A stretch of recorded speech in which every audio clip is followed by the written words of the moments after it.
पिछली वीडियो में हमने चर्चा की थी एक हस्त चक्रासन की। उस अभ्यास में हमारा एक हाथ ज़मीन पर था और दूसरा हाथ ऊपर उठा हुआ था और शरीर चक्रासन की स्थिति में था। इस अभ्यास में दोनों हाथ ज़मीन पर होंगे और एक पैर ऊपर उठ जाएगा। एक पाद, एक का अर्थ हुआ वन और पाद का अर्थ हुआ पैर, एक पैर के ऊपर चक्रासन का अभ्यास करेंगे। तो पहले इस आसन को किस प्रकार से किया जाता है उसकी विधि को देखेंगे। उसके बाद इस आसन से संबंधित अन्य जानकारियों के संबंध में विस्तार से चर्चा करेंगे। अपने स्थान पर पीठ के बल लेटने के बाद दोनों कोहनियों को मोड़कर हथेलियों को कंधों व कानों के बीच में रखेंगे। दोनों घुटनों को मोड़ लेंगे। यहाँ तक सांसों की गति सामान्य रूप से चलती रहे। घुटनों में और एड़ियों में कंधों के बराबर फासला। अभी सांस को भरते हुए शरीर को चक्रासन की स्थिति में लेकर आएंगे। पूरा शरीर एड़ियों और हथेलियों के ऊपर आ जाए। ऊपर जाने के बाद अब सांसों की गति सामान्य रूप से चले, चेहरा ढीला, कोहनियाँ सीधी रहें।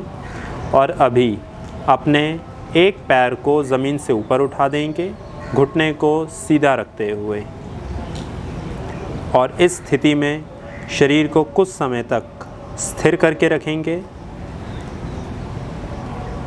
आसन के दौरान सांसों की गति सामान्य रूप से चलती रहे। चेहरे की मांसपेशियां बिल्कुल ढीली। धीरे धीरे पैर को ज़मीन पर रखेंगे, सांस भरेंगे। सांस छोड़ते हुए पीठ को नितंब व जंघाओं को ज़मीन पर रखेंगे, कोहनियों को मोड़ते हुए। हाथों को वापस लेकर आएंगे नीचे और घुटने सीधे कर देंगे। शरीर को कुछ समय के लिए शिथिल छोड़ देंगे और इसी अभ्यास को दूसरे पैर से भी दोहराएंगे।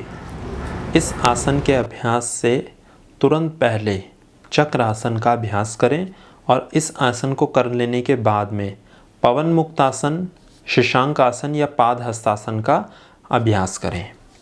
अभ्यास के दौरान सांसों की गति सामान्य रूप से चलती रहेगी। विशेष बात का ध्यान रखें कि इस आसन को तब तक ना करें जब तक चक्रासन के अभ्यास में आपको दक्षता प्राप्त ना हो गई हो। जब चक्रासन का अभ्यास अच्छे से करना सीख जाएं, उसके बाद एक पाद चक्रासन का अभ्यास करने के लिए आगे बढ़ें। अभ्यास करते समय सारा ध्यान उन मांसपेशियों पे हो जहाँ पे खिंचाव उत्पन्न हो। दोनों जंघाएं, पेट, छाती, कंधे और भुजाओं के ऊपर इस आसन के अभ्यास से खिंचाव आएगा और शरीर का वज़न दोनों हाथों पे और उस पैर के तलवे के ऊपर जो ज़मीन पर है और उसी घुटने के ऊपर। इस आसन के अभ्यास से शरीर की अधिकांश मांसपेशियों, अंगों और नसों के ऊपर खिंचाव उत्पन्न होता है, जिससे शरीर लचीला बनता है, रक्त का संचालन ठीक से होता है, शरीर में ऊर्जा और शक्ति का संचालन ठीक प्रकार से हो पाता है। पेट, जंघाओं, पीठ, फेफड़ों के लिए यह अभ्यास विशेष रूप से लाभ करता है। रीढ़ की हड्डी इसके अभ्यास से लचीली बनती है। सर्वाइकल स्पॉन्डिलाइटिस, पीठ दर्द, आँखों से संबंधित कोई सामान्य समस्या होने पर, श्वास रोग होने पर, हृदय के लिए भी यह अभ्यास अच्छा है और शारीरिक स्थिरता और मानसिक स्थिरता प्राप्त करने के लिए इसका अभ्यास विशेष रूप से लाभ करता है। और विशेष रूप से जो इसके और लाभ होते हैं वह भुजाएं, कंधे, जंघाओं और पिंडलियों की मांसपेशियां इसके अभ्यास से बलवान बनती हैं।